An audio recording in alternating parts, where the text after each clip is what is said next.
Hi guys, my name is Kaylana and welcome back to my channel, Lovely and Lace, and today we're going to be talking all about tips for online shopping. If you like fashion videos and videos like this, make sure to give it a thumbs up and subscribe. And with no further ado, let's get into the video.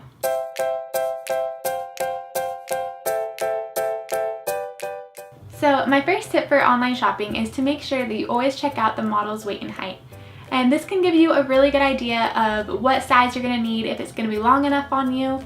So if like the model's wearing a size medium, maybe we need to size up, maybe size down. It just gives you a really good idea when you see it on another person and you can see what their measurements are. And so usually if you scroll down to the bottom, there'll be like additional information and usually it'll be there. And that just gives you a really good idea of how it'll fit you. So if I'm 5'6", the model's 5'9", I know if it's to her knee, it'll be like perfect for me, or so it just gives you a good idea of where you'll fall into place and what size you'll need to go with. Another thing to check for is how is the model wearing that piece of clothing. They have been hired to make that piece of clothing look amazing on. And so they're gonna do what they can with that piece of clothing, whether it looks good or not on them. So maybe you see them with their hands in their pockets, almost like hiding some clothing behind them like this.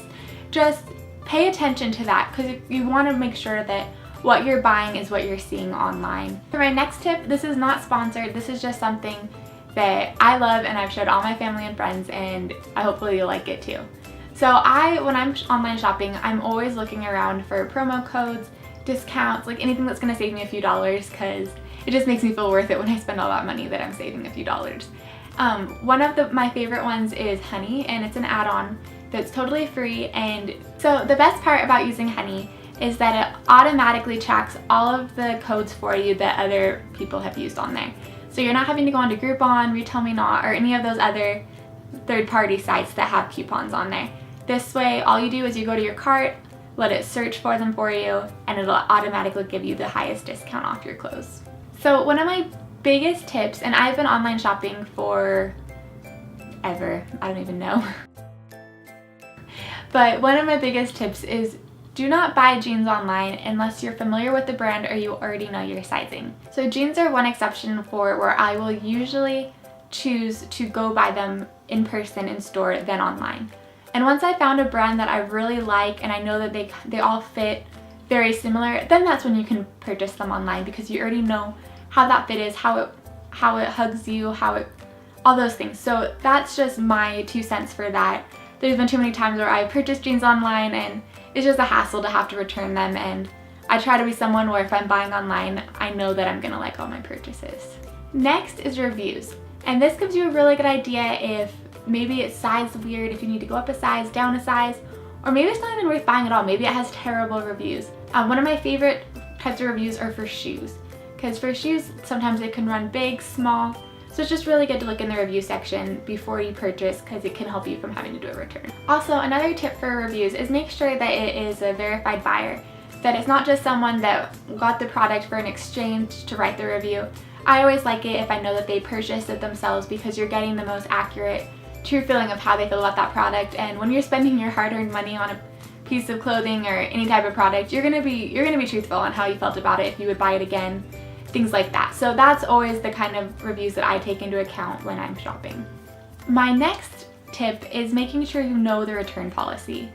There has been way too many times where I've purchased something that I didn't love, and before I know it, I look and it's already been like the 2 weeks, or it doesn't give you a very long time to ship it back, and those kinds of things they hurt. So make sure you know what the return policy is. Also, another thing that I highly suggest is if you're shopping from Forever 21, you already know that once you bought something from there, you're only going to get store credit. You're never going to see your money again. However, if you buy online, you can choose a store if you have one local and ship it there, and you can choose what you like. And if not, you can return it and get your money back. So another tip that I have is when you find a pair of shoes or an article of clothing that you really love, especially one that has like a brand attached to it that's easily, you can Google and find it elsewhere. What I do is I'll try to find like the original brand, and then I'll search Amazon, eBay, and places like that. And a lot of times I can actually find the same article of clothing or shoes for a lot cheaper. So I found this pair of floral shoes that I wanted so bad, and they were over $100, and I knew there was no way that I could even feel comfortable spending that much on a pair of just floral shoes. So I found the brand and I looked around and I was able to find them on Amazon for $30. And so I was able to purchase them, and then the next day it ended up being a mess up and they had already gone up in price. So one thing to do is just search around a little bit. Like, I love finding a good deal on key pieces in my wardrobe. Okay, so for my last tip, this is actually not one for online shopping, but it kind of goes along with it. So I had been wanting a pair of hunter boots for the past couple of years, and it was something that I talked to my husband about and was going to be a splurge item.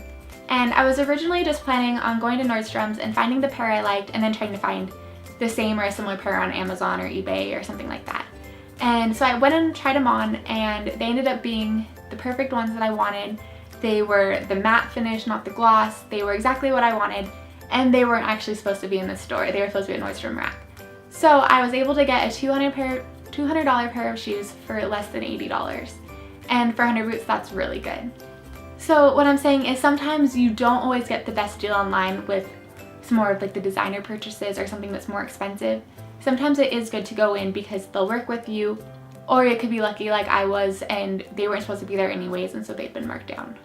So sometimes it is important to be an impulsive shopper if you want to get the deal, and if it's during like a sale time like the Nordstrom anniversary sale, something like that, that's a time when it's good to be impulsive because you can return it later.